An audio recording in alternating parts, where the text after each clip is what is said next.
thumbs up if that is what you are seeing. Perfect. Thank you very much. Okay, so this is my drive. This is the equivalent of your C drive. This is where all your Google Docs will be stored, okay? And I will go on record now as saying that I fully recommend that you use Google Suite as much as possible if you are using Google Classroom. Okay, you can keep trying to use Word, you can keep using PowerPoint, but you are mixing two things together. Okay, and although they are compatible, you're essentially trying to squeeze a round peg into a square hole. Okay, the first thing I'm just going to say is if you are using Google, embrace it, use it. No, it can't do all the things that Microsoft can do. It does a lot of things differently. In my opinion, it is better for education. It is more streamlined, it's easier, and you can just get going. Okay, now I know that means that a lot of teachers might have to change some habits that they've got, but at this point, it's just something that the sooner you embrace that, the easier it will become for you creating work. Okay, so this is where things are saved in Google Drive. Now, everything below me here is files. That's if you create a file, Google Doc or a slide or etc. using the Waffle or using the Google Docs website, it will automatically be saved here. It will go into your My Drive file section. You can set up folders exactly the same as you would with any PC. You can have folder trees going down as deep as you want. Now, one of the first differences that you'll have here is that if you open a folder, if you open a file in one of these folders, that is where it's saved. It will no longer default to your file section. So if I go into training, for example, and open this folder up and I open a new file in here, this is where that file will be saved. You don't get the option to save as, you don't get the option to put it there. It will exist where you have opened it. And if you are not in a file, then it will exist in your My Drive. Okay. I just wanted to make that really clear because I know that's something that we struggled with a lot when we first started out at my school, was just understanding where files go. Okay. If you're sharing things around, okay, it will be in your shared with me, but I'm not going to go into that greatly because I could spend an hour just talking about how you can share things around. What you do need to know is there is a classroom folder here. This is automatically created as soon as you start using Google Classroom, and all of your classes will be saved in there. It will automatically create a folder for each one of your classes. I'm not going to open that up because it takes forever to load up for me because I've got 3 years worth of classes stored in there. And then within each class, all of the work that's ever been created. Okay. But that's where it lives, in the classroom folder. All right. It's automatically created. And then inside that, you'll have your classroom. Inside that classroom, you will have, each child will have a folder that will automatically be shared with them. So you both have access to all the work in that folder. You can check it, they can check it. Okay, so if you're creating things, if you're uploading them to Google Classroom, this is where they will all be saved, in that classroom folder. Okay, now that doesn't say that an actual copy exists. It doesn't. Okay, this is one of those little mindset changes. The only physical copy that exists of any of these files exists somewhere in America on a massive server. Okay, and you like to access it by what I think of as computer magic. It just works. All right, that is where they are, though. That is useful to point out because it means that if you're looking to attach something, you cannot attach it unless you download it. And I'll be looking at that later. Okay, but they don't physically exist. There is one copy. Think of it like a link, and you have the link to that document that you can look at. That child has the link to that document that you can look at. Okay, it just helps to think of it more as a link rather than an actual document. So this is where stuff lives, and I'm showing you this because I fully recommend that you make the most of Google Drive. It makes things easier to have them in your Drive. Now you can add stuff to Drive from your C drive by uploading. I can't show you how to do this, unfortunately, because I have a Chromebook and I don't have a C drive. All you need to do, though, is upload, and then you'll have an option to upload anything from a memory stick or or from your hard drive on your computer, and it will upload it into Drive. It will upload it as a Word document, unless in settings you have turned on the ability to automatically convert documents to Google, which is just in the settings up there. So I'm going to come back to how we convert documents later when we're looking at making work. Okay, so I just wanted to give you a quick overview of Google Drive. Seriously, that's like a whole hour training session right there, going into the nitty-gritty of it, but that's the basics that you need to know. So let's have a look at Google Classroom. So this is my classroom dashboard. This shows me all the classrooms that I have at the moment.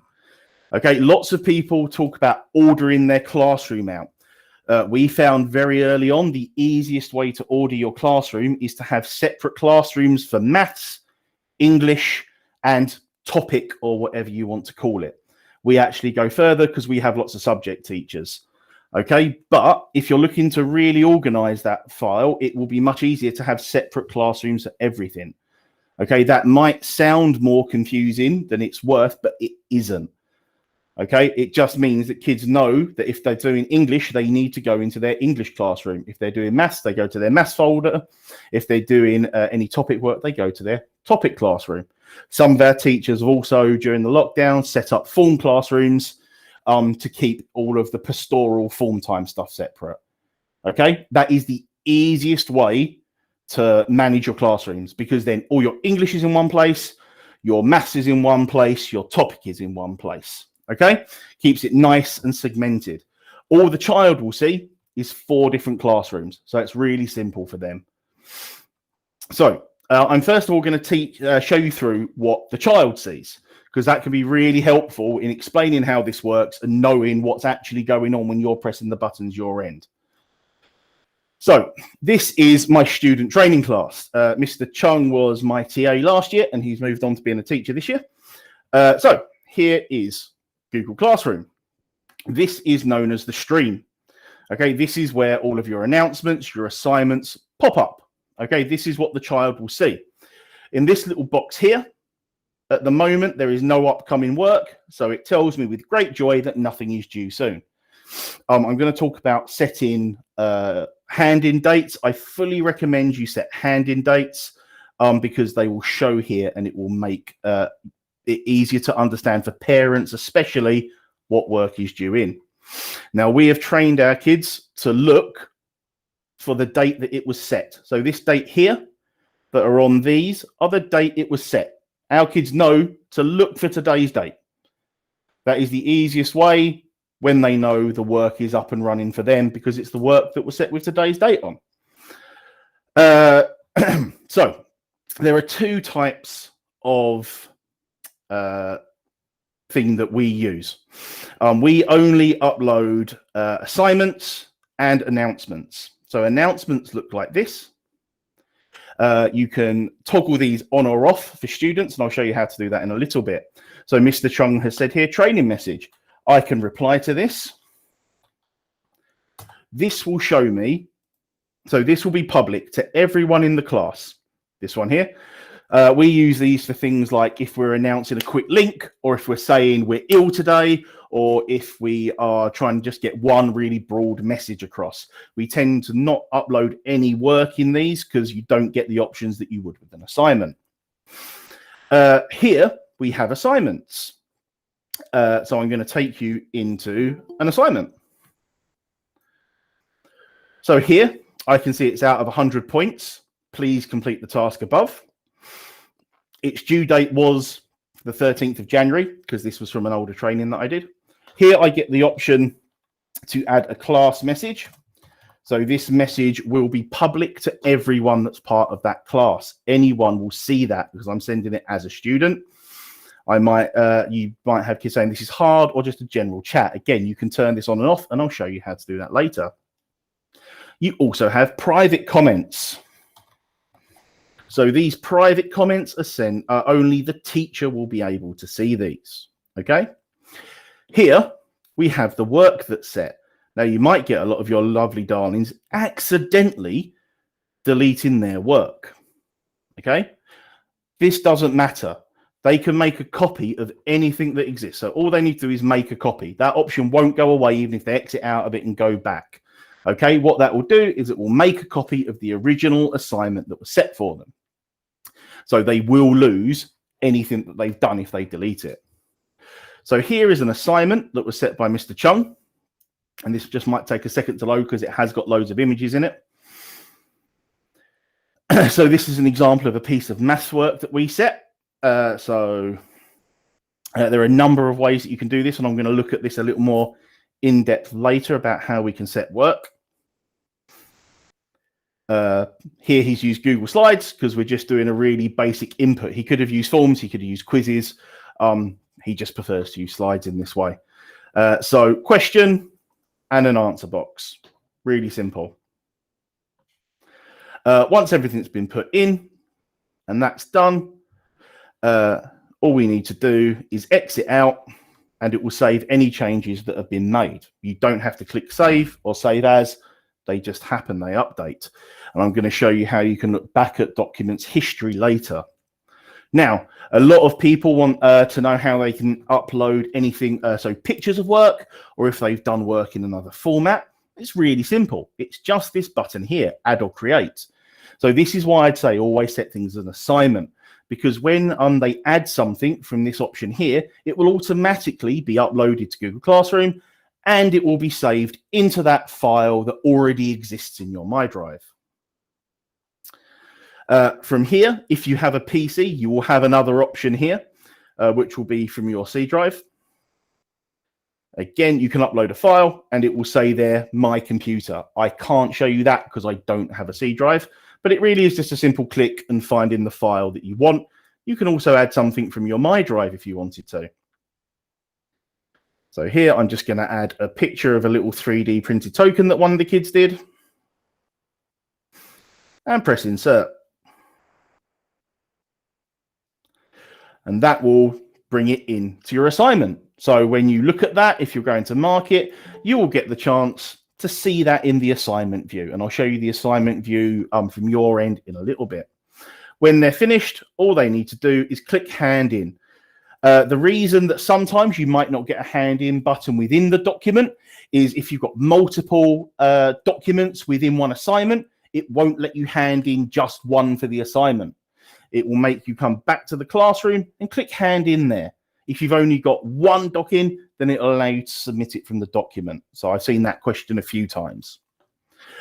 At any point, the student can unsubmit so they can re-edit their work and change it if they want to. Otherwise, that will be handed in.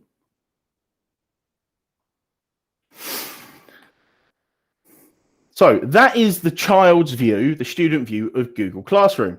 They can quickly check this view for classwork, and I'm going to talk about settings. I'm going to show you a much better example of this, of a fully populated class, and why setting topics is so important.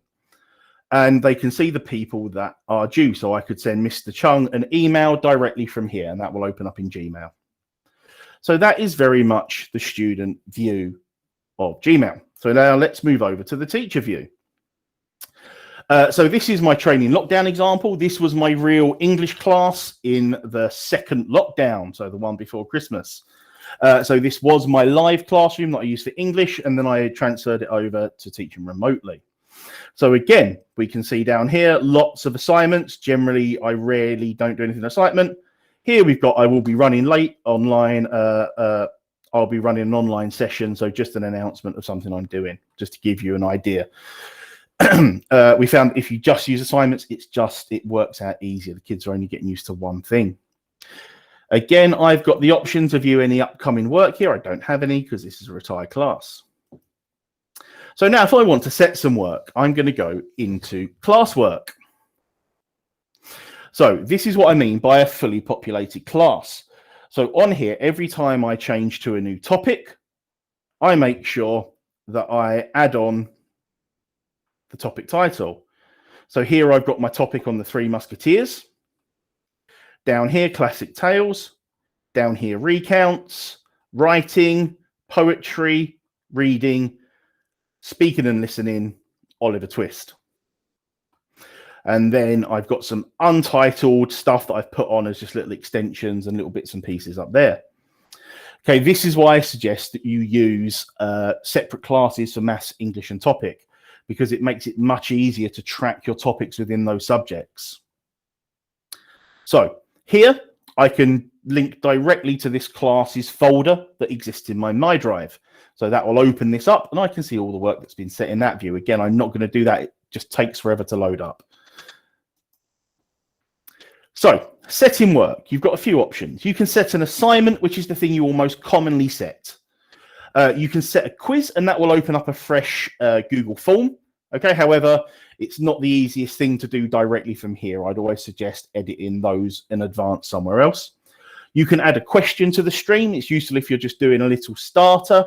How are you feeling today? What have you watched? And people can just answer on the little question. Bulk uploading material is more of a college university option. And reuse post is one of the most useful things on earth. And I'm going to show you that in a second. So I'm going to select assignment.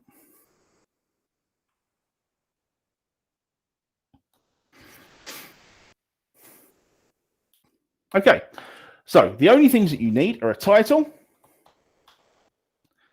and some work, and then you can set it. You get optional instructions. So here you might say starter, main, extension, or whatever you want to explain in as much or a little depth as you want to. Here is the main thing that we use, which is add. So I'm going to add from my Drive. And I'm just going to select any document to show you. Now, this is one of these reasons why I would suggest making sure that you're using Google Suite and not trying to cross-use Microsoft. Just a lot of the options that you get when the students are editing it won't carry across. This is designed to work with Google Docs, Google Slides, Google Sheets. Okay, now I've got a little exclamation mark here because I'm not actually the owner of this. Don't worry about that. This is because Mr. Chung shared it with me and it will make a brand new copy when I upload it. So here we've got some options. Students can view a file. So if I select that option, they will only be able to look at it. It's the same as putting up a PDF. Okay. Students can edit.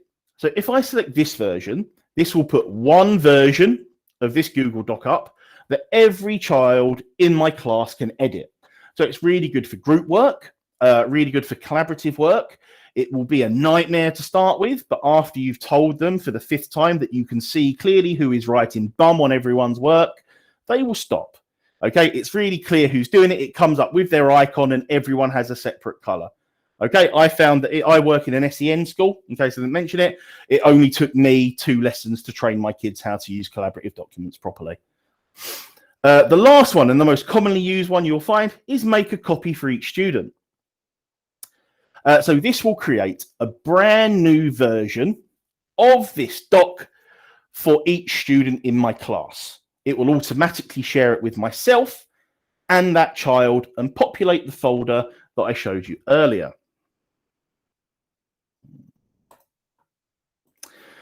Here is where you can also add links. So you can add links to websites or YouTube videos, or you can add directly from YouTube. Lots of people ask about uploading videos. We tend to use Screencastify. Screencastify is free for the first for 5-minute videos, really simple to use. And we then add those to YouTube and share them from there. That is because a lot of different file formats save in a lot of different ways, and you might have children at home that have various different tablets from Huawei, Apple, Microsoft, Google. You just don't know what they're going to have. So we found that adding a YouTube video was the easiest way to get those over. I know Loom is very popular at the moment. I haven't used it myself. So this will put up a link to YouTube. I'm just going to take that off because I don't want it. Over here, now, there are 2 really useful settings up here, but you can't use both of them at the same time. You can add to multiple classrooms at once. So I could check these boxes and set it to all of those classes. If I only decide to set to one class, I can select particular students. Don't worry, these aren't real students. Don't have a GDPR headache just at the sight of it. So I could set it just to these top 2 students. If you notice now, oh, no, there you go. I've had the option taken away to set to only specific students. If you're setting to multiple classes, you can only set to everyone inside those classes. You can't then subdivide. Okay. Points are really simple. It's for your marking. We tend to use unmarked. During lockdown, I did just use a really basic 3-mark system. 3 marks meant they'd fully engaged and they'd shown that they'd got what they were doing. 2 marks meant that they'd engaged but hadn't quite got it. 1 mark meant that they'd engaged but had completely bombed. And if it was 0, then they hadn't engaged in it. Okay, and I'll show you how they show up later. That's very much, though, down to your school's marking policy and what you decide to do. Due date, I would always recommend setting a due date so it shows up. I tend to set work with a due date of the same day that I set it. Okay, so it pings up straight away that they've got stuff due. I rarely set stuff over more than 1 day at the moment. And topic again, here's where we've got our topic. So I could set this under Classic Tales, or I could decide to open up a new topic, or set it under training, which I will do. There are marking rubrics. I'm not going to go into those. They're mainly applicable for colleges and universities. It's to set up marking. So now if I click assign, this will put this straight onto Google Classroom. I can decide to schedule it. So I could say that I want this to go up tomorrow at 8 o'clock, or I could save it as a draft. I'm just going to assign it now so you see it go up. I'm probably going to get a message in a second, saying that I can't attach that file, but it's going to make a copy for me. So that's the one that was owned by Mr. Chung.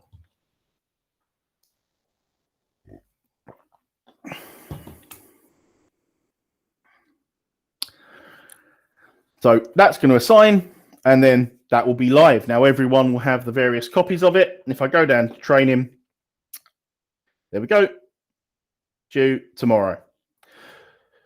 So if I click on one of these,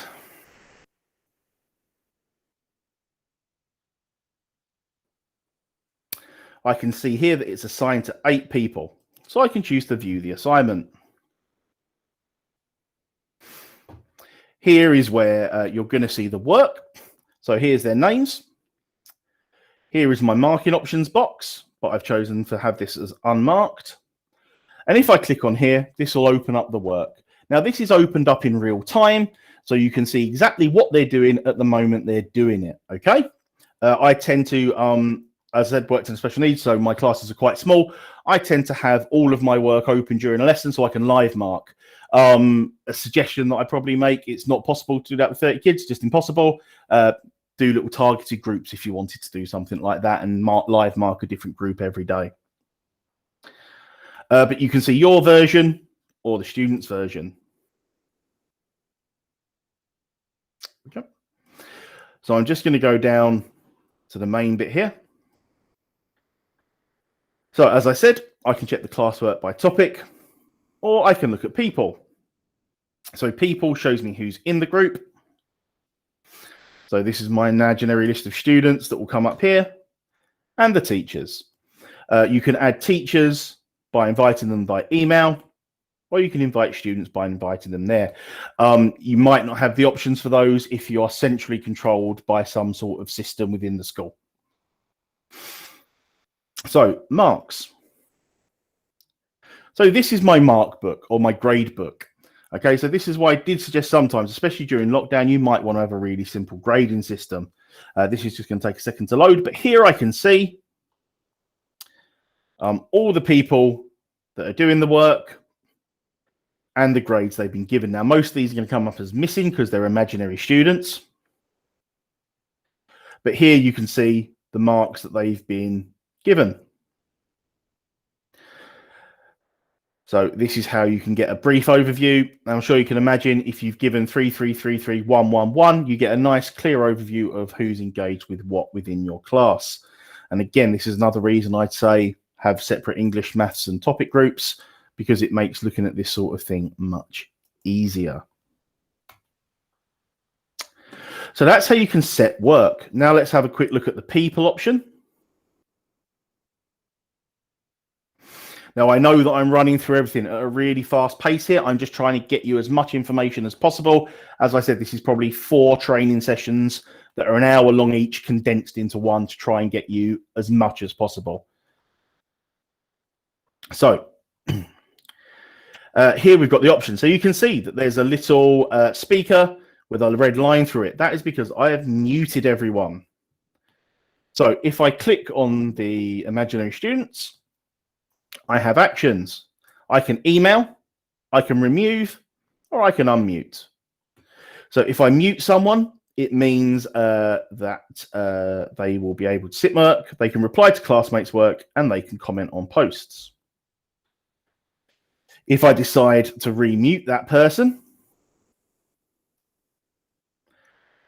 they can submit work, other students won't see it, they can't reply to their classmates' work, and they can't comment on posts.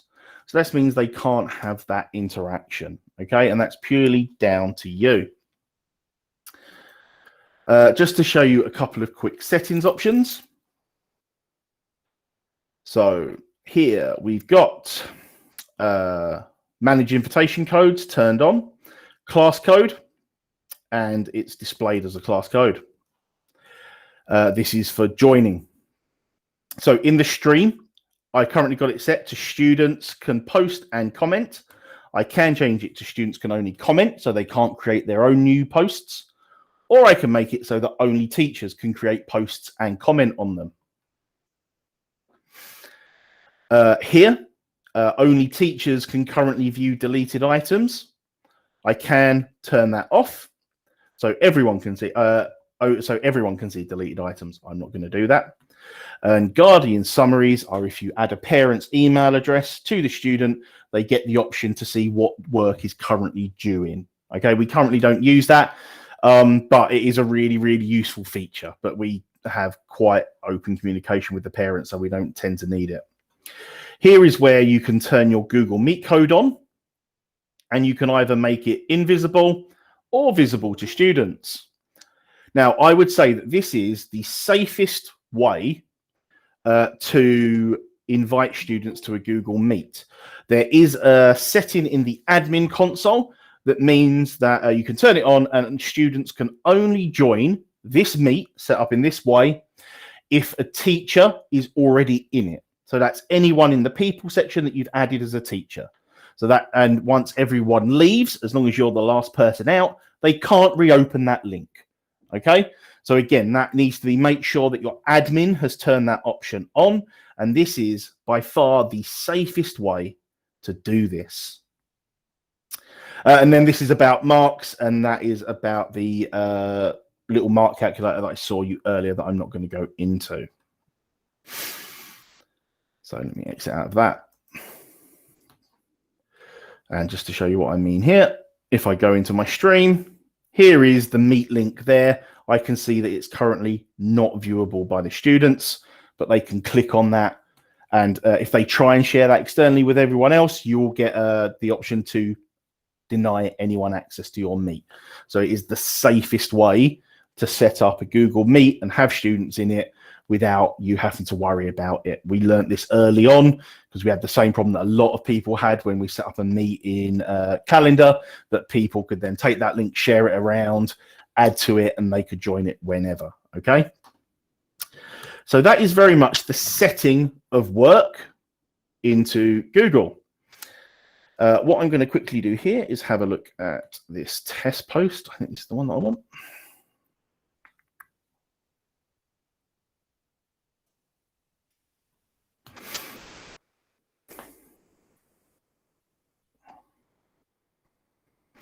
So I'm just going to open up the text here, and I'm just going to show you a couple of ways that you could decide to mark work. So I've just got a document here. It's the rules for a really silly role-playing game. So when it opens up, this is now the student's version of the work that I'm looking at. No, it's not. I lied. 1 second. I'll get a student's work up. So this is in the instructions, just to recorrect myself there. In the instructions menu, this is your version of the work. So this is the fake students versions of the work. So I'm just going to open up this one. And you will see that assignment live. So if this person was working on this at present, I could see what they were typing in real time. Over here, I can see what's been set. So here is the Google Doc, and there is the Google Slides. So I can flick between the two if I wanted to. So in here, there are a few things to draw your attention to. You can add a private comment. I wouldn't recommend doing that. It makes it really awkward for children to see. It's there, but it doesn't actually show up anywhere. It's quite intangible. So in here, what we can do, if you want to draw students' attention to something, I'm just going to wait for this to fully load. There we go. I would suggest adding a comment. So we do lots and lots and lots of marking via the comments. So here I can add a comment, and this will bring up a little box. Now, if I start this by saying at student email,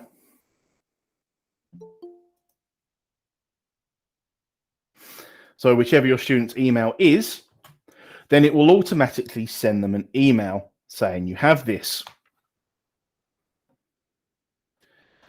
Then you could type whatever comment you want to.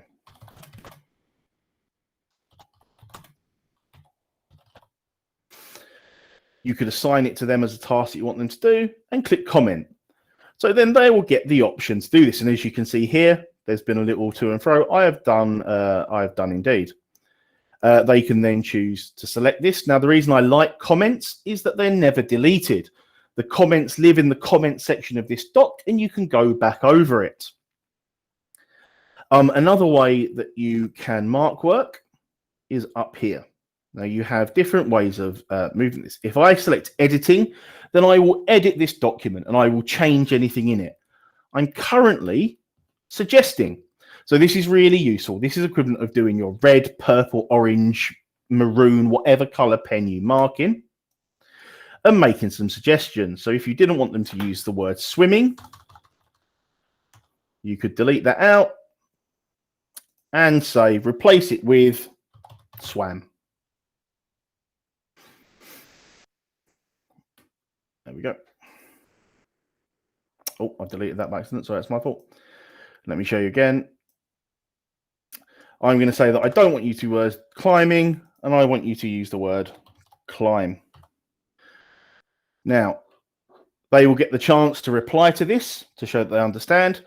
They can select yes, so then that will automatically change that work from climbing to climb, or they can reject your comment, and it will keep it as climbing. Okay, so that's a good way that you can show marking on work. Again, look, I can just show you here. I could then add on a little comment that says, delete this, not needed. And they would get the chance to then reply to you to accept it or decline it.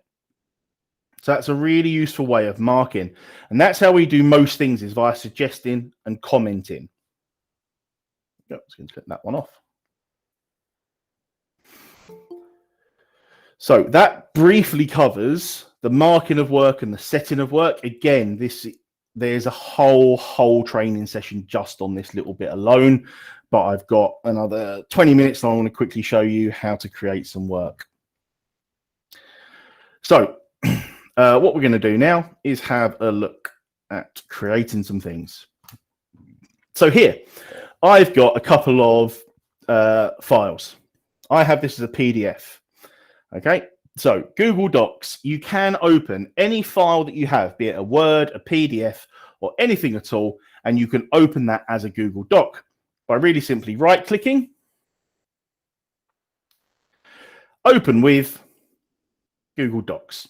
And what this will do, it will take that and it will transfer it into a doc. Google says there's roughly a 97% accuracy rate with this. However, They do not take into account teachers' love of sticking 1,000 images into one single Word document or PDF. So sometimes it gets it wrong. It used to have real problems with tables, but now it very nicely converts tables for you, which is very useful. I spent a lot of my time getting very stressed about that. So here I have had it converted over, which is nice. And if we just quickly have a look back at the PDF version, you can see it's taken that over pretty nicely. However, there are some things that it didn't get. So here we've got put a tick in the correct box. I have no boxes. Now you have two options here. You could insert a table, drag all of the words around, make sure everything was in the right place, copy and paste it around. Okay, I've seen teachers spend 20 minutes doing this to a worksheet. Or you could just change what the question says. Now, this sounds really, really, really silly as I'm saying it, and probably you're sitting there looking at me like I'm a complete idiot. I have seen so many teachers think this is how a worksheet has been presented, this is how I must present it to the child, that they won't even think outside and think, well, if I just say, highlight the correct answer, then it will save them a lot of time. Okay? So I just have to do that, the same thing for there.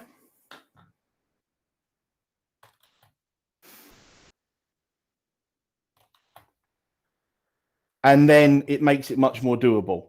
You're embedding some basic IT skills and you're saving yourself a lot of time. Okay? Now, this won't work for everything. So if I come into here, I have this PDF on fractions. Now, I'm not even going to try and convert this. It won't work. There are so many images, lots of color. It won't do it. I'm going to tell you something you might not know about, and it is the most useful thing. Okay, you can, on every computer system available, you can do a print screen. You can do a selected print screen. For a Chromebook, you hold down Shift Control F5, and you will get this. What you can do is select what you want to copy out and copy it to clipboard. You can then open up a different document. Different ways to make tasks.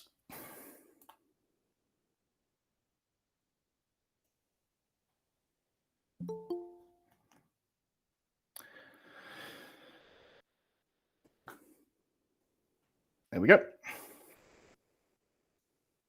There's one that I made earlier. So if I now just paste that in, put a really simple text box in, answers 1 to 5, I now have a way that my student can engage with that worksheet really, really simply. Okay? Don't overthink this. Just because you're using a computer, it does not have to be all singing, all dancing. You could put that into a Google form and have it mark automatically. You could set that up as a quizzes and have it mark automatically. This is probably the easiest way to do it. This takes far less time to set up, and you now have an editable sheet that you can use at another time. To show you another way that you could present the same question. So if I wanted to order these, I could go across and crop.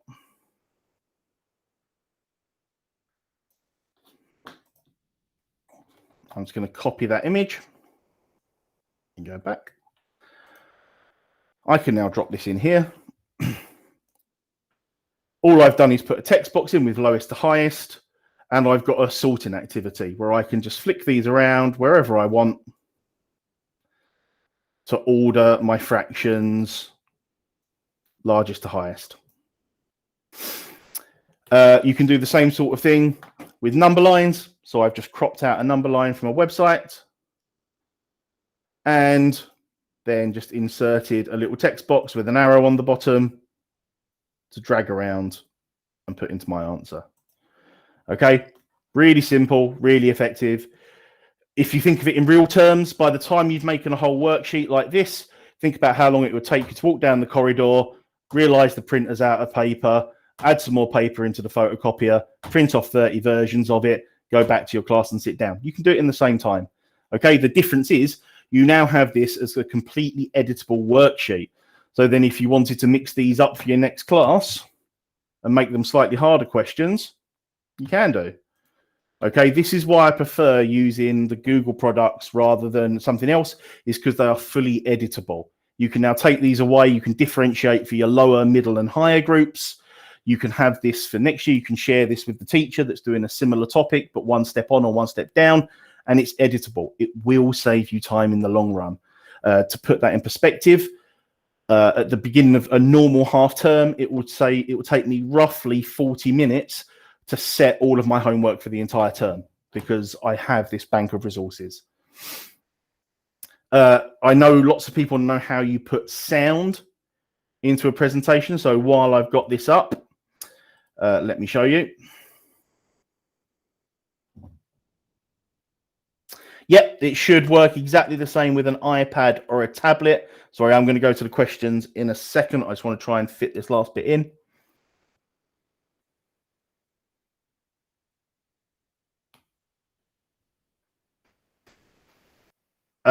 It's just a split. So, Gainer, just to let you know, shapes, call outs, put a call out in. And then if you double click in that, I'll just make that point a little bit pointier. Then there's no need to group it. It just sits inside it and you can move it around as you want. So there are a few ways that you could do this. One way, use something like Screencastify to go through and add a voiceover to the entire presentation and do it as a video. A more interactive way to do it, you can insert audio and video directly into each slide. So if you're explaining what's going on a slide, make a brief audio explanation using Screencastify, any voice recording app, add your audio in. I don't know if I've got any audio files. Let's have a look. Yeah, I've got loads of audio files. Look at me. So it will create the audio.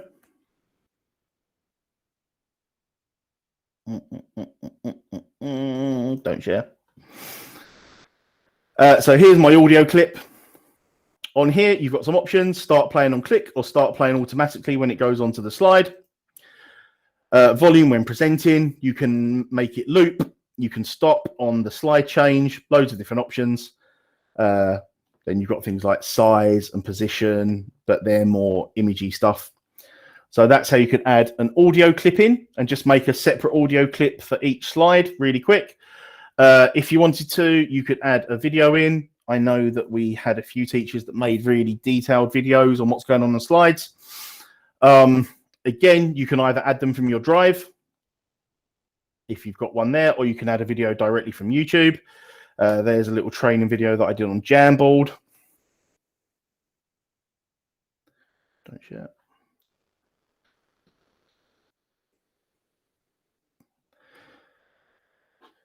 So that's the video with me with my slightly fluffier hair from earlier in the day when I didn't bother to do it for my staff meeting. The useful thing that you can do here, if you have a really long video and you only want to show a little bit, you can select start and end times on the video. So if you've got a 20-minute video that explains everything about fractions and you just want that 2 minutes, you can put that whole 20-minute video in and it will cut down directly to what you need. You can also turn audio off if you've got a video that you don't want the audio track. That will allow you to show a video and then you can record your separate audio track for it as well. So a really interactive way of doing that there. Okay, so that's how you can insert video playback and audio into a Google Slides. All right, I fully believe that simple is best. And on these things, a simple layout is much more preferable than a really confusing layout. If I just look at a recent document.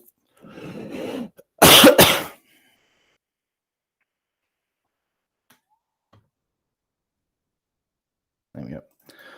So this is just a standard layout that I use for a worksheet, because one thing that I see a lot of is how can you make fill in the gap worksheets. They're really hard to do and really awkward.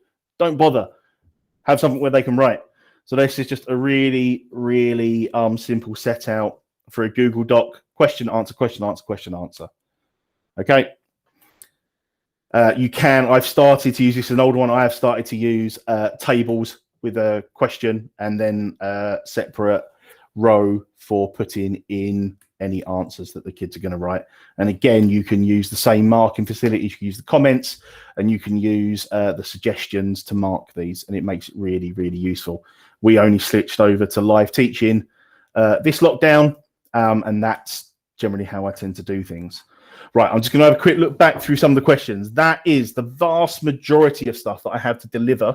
What I'm going to do now, I'm just going to quick go through the questions, and then I'm going to go through a couple of sites, third-party sites that I would recommend that are really, really useful to use. A big one of those is Quizzes. Quizzes have got the most amazing option now in the world for remote teaching, especially if you're trying to do it live. So let me just have a read through. Question.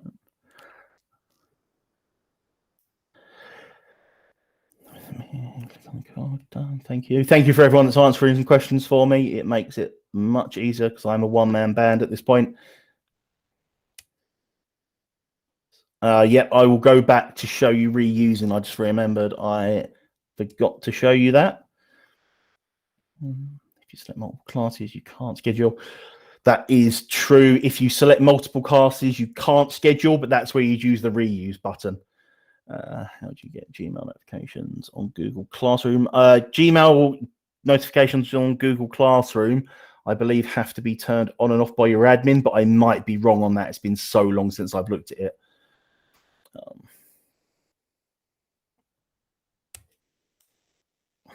No, you can't stop things happening. So it's just a way. So after marking and returning work, children keep resubmitting the assignment as it pops back up for them. Then, is there any way to stop this happening? No, there isn't. Google Classroom is designed to work alongside primary, secondary, college, and universities. So when you think about the upper echelons, the upper levels of teaching, they want that function. They want that interactivity. I know it's really annoying. They can't make it a teachable moment. Just get them used to it. How many times do you have to tell a child to underline their name and the date on a worksheet before they finally do it? It's a very similar thing. Is it the end of the world if it's showing as live or not as well? I think an easier way to do it would be just to get them to look at the work that's relevant and highlight it to them in their assignment or in notification until they're used to it. Like, we're all getting used to new things here. Yep, just showing you how to add slides to Google Slides. Anything else? I think, yeah, no problem. When you send back work without a comment, do children see it, or do they have to open and download the work? So you don't have to download any work. As long as you're setting it as a Google Doc, all they have to do is open it. They will get an automatic email reply if you do @child. However, what I would say is, if you want them to look back over work and look back over the marking, work that into a lesson, remotely or otherwise, as you normally would in the classroom.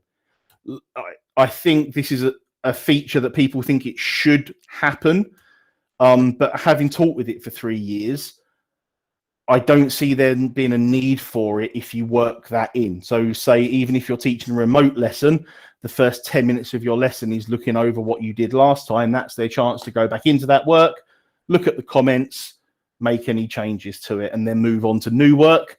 The same as if you're teaching live, just make that the first 10 minutes of your lesson. When you open up an assignment, maybe in the instructions, say, go back to yesterday's work, make any changes. Again, that's a benefit from having separate English and maths classrooms. It makes that sort of level of engagement a little bit easier. Comment on assignment. Now they have switched off. Notifications. Any sort of notifications on their end would normally be an admin feature. Student numbers, just been through that one. Do we need to share and allow access for our class? We have had issues with the class being asked to request access. You shouldn't do no, as long as once you set it on Google Classroom, if you set it as an assignment, you shouldn't need to change any more access permissions. I think the only thing that happens is if there's a video or an audio file, Where you saw me there click deny, it was asking for permissions to access the video because that's been saved somewhere else. So that's when they click allow. Again, that's why I'd say that uploading videos onto YouTube first is a much easier way of doing things because it cuts out the permissions. They're always going to have access to it. No, it's not. I'm afraid French translation in PowerPoint isn't.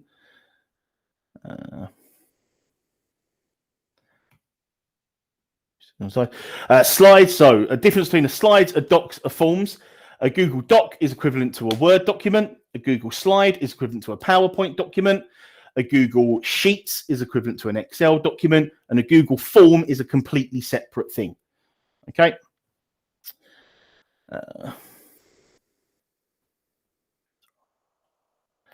Can you set the side with text boxes?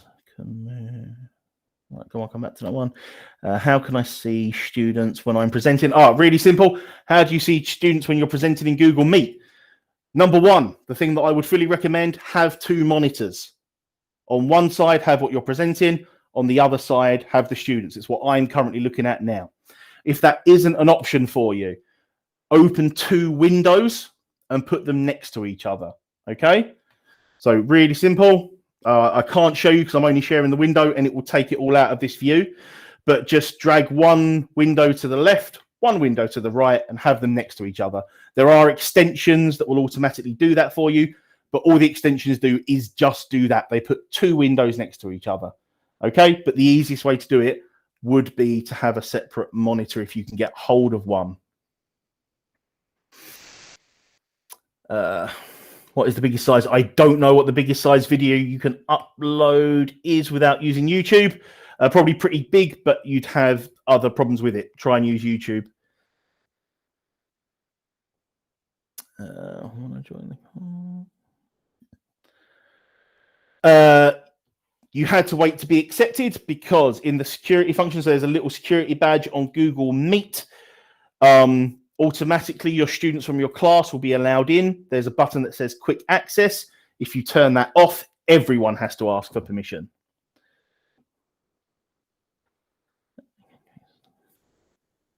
You can't unless, so can you access the list of who has attended a meeting? You can't with the free version. You can with Google Enterprise. It gives you a list of who has attended. I think that's £40 a person a year upgrade, or potentially more for a whole school.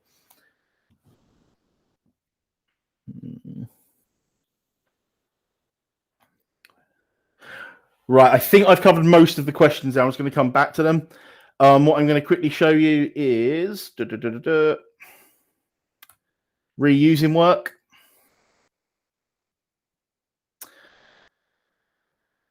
So here I can choose to create. And when I choose to create, I can choose reuse post.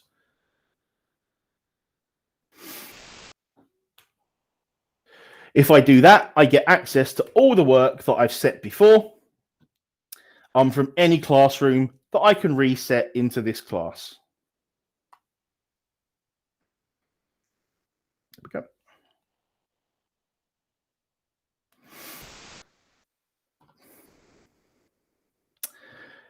So here I've got my other bits. Let's just pop back. So here's every class that I've ever been in, including all my archived classes. Let's just choose a bit from my test class. Reuse.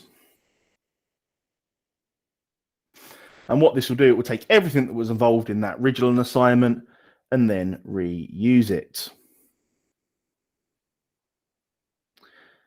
If you're having problems accessing YouTube, then you're going to need to speak to your school admins about access rights. We as a school decided that we were going to allow, we used to block YouTube. However, we very much decided that during lockdown, it was much more useful than it was hurtful. And here it is. So this just brings in, when you're reusing the post, it brings it in. It makes fresh copies. Again, you get the options of how you want to share that with the people in your class. And you can schedule it for later on in the week.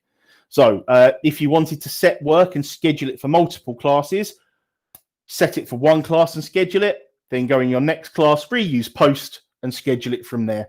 I know it seems like there should be a way to do that, and I really wish there was a way to do that, and there must be a reason why you can't. I just couldn't tell you why that is, I'm afraid. So that is basically everything that I can fit into slightly just over an hour's training session. I hope that was useful for you. Hopefully it's given you some good ideas. Hopefully I was clear as I could have been in an hour for everything that I've tried to fit in. If you just stick around for another 5 minutes, I'll quickly ping links for anything else that I find useful. I've got a link here from Twinkl with some resources that I'm just going to pop over for you. And then I will send in some other links from Useful website. Just while I'm adding these links, I will quickly say, I'm not going to show it to you because I've run out of time, but Quizizz is the most useful thing for distance learning ever in the world, as far as I'm concerned. It gives you the ability to make up a deck of slides or bring in a deck of slides from a PowerPoint or a Google Slides, and then put quiz questions that are automatically marked throughout them. If you teach it as a live lesson, you control the pace that you go through it. So I set out all my history lessons very much like that. So you can present a couple of slides, then you ask them some questions. There's a big quiz. They see who's a leaderboard. They get really engaged in it. If you're teaching live lessons, I would fully recommend looking into Quizizz in that way. And I'll pop a link up for it in 1 second. So copy. Here is a link from Twinkl with Twinkl resources.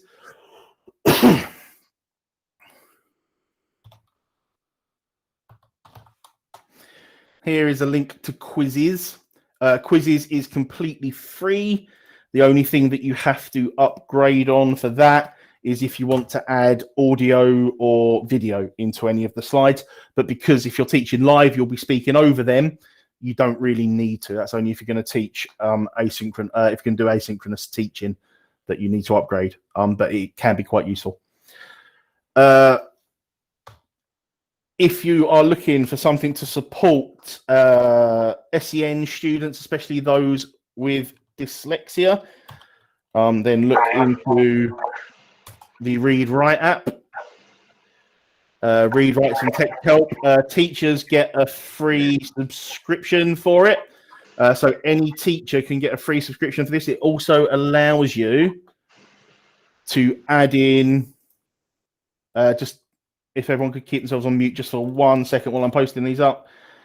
So you can get on Read Write, it's an extension and an app. You can download it. You can get a free version of it as a teacher. This will allow you to add voice comments into work. So the same way that I added a written comment in, there's an option in the menu bar for this, which allows you to add in a 1 minute voice comment. Okay, again, it's free for teachers to download, but really, really useful for to support any SEN learners. It comes with a speech, voice to text, text to speech, web simplifier, loads of stuff. I really found it useful. We're really embedding it in our school at the moment.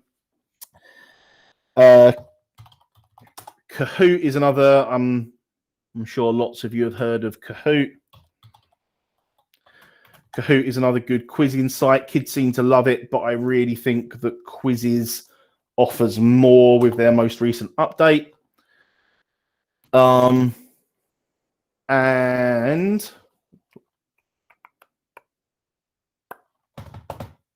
I've forgotten the name of the other one. It was on the presentation that I did.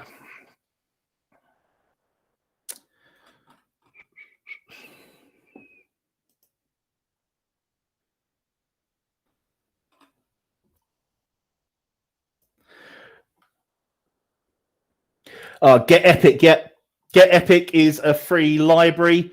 It's amazing. It's completely free during the day. Free 2 hours for parents outside of the school day and weekends. Incredibly useful tool. Loads of free books. It is quite Americanized, but is free and is there. I set loads of my English work based around the stuff that is available from those. Sorry, there is one more that I want to share with you, and it's completely flown my mind. I just want to go back to my other presentation that I was doing.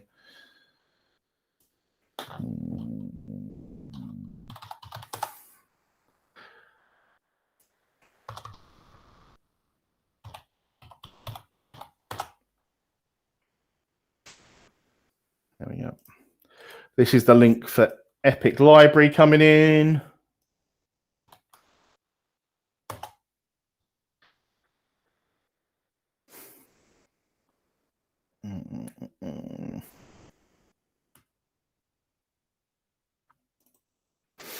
There we go. Sorry, give me 1 second. I'll send the last link to you now.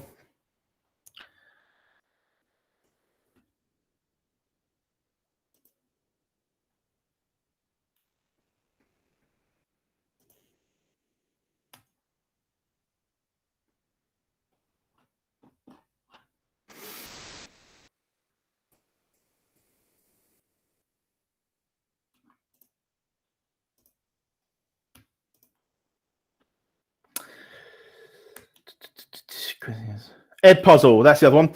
So Edpuzzle is an absolutely amazing resource, in my humble opinion. What it allows you to do is to take videos from the internet and take videos from YouTube or anywhere on the internet. It allows you to add in questions, multiple choice questions into the video. So all the kids have to do is click play on the video, and at various points it will come through with your preset questions. That you can then auto mark, and it links directly with Google Classroom. You can edit videos, and you can add additional audio tracks to them as well. So that is a really, really useful tool there for getting instant feedback and using video more effectively. Really useful tool. Sorry, I'm just looking at the Q&A section. Primary, so are different classrooms more beneficial for secondary or primary? Primary, all our primary classes at our school have separate classrooms for English, for maths, and for topic, and separate classes for IT. It is the easiest way to keep order to all of your things, because you don't have loads of different things appearing here and there. In your work section, you don't have different bits coming up. I really think it is the best way to sort it out. We've tried it loads of different ways in the past 3 years, and this is what we've used now for the past 2 years, is this system, and it's worked really well for us. Screencastify is what we use, 3 5-minute videos. It is a little bit pricey for the full version, but it works really well. How do I see a private message? The app says a child to others that message. It should, the private messages you will see inside their work. So you need to go into their work and open that up, and that's where you'll see the private message. We're setting Google Meet via the calendar, as this means only the creator of the event and the host can remove quick access. Mission to be an meet is the above, or just secure as you. No, use the class code. Use I would say the safest way to set up a meet is using it the way that I showed you in Google Classroom. If you're setting it up to the calendar, people can always ping it out. Also, if students stay in it, they can reshare the link. So the best way to do it is within the classroom, because only the class have access to it. Sorry, I'm manically going through all these questions here. I'll be honest, if you've asked me a question on the main bit, it's got lost in all of the messages of people saying goodbye. Could you tell me again what we use instead of Loom? Yep, Screencastify. Can we have a copy of this recording? I believe this copy will be going up on Twinkle. Otherwise, check out my Twitter page. I feel dirty just saying that. Ugh.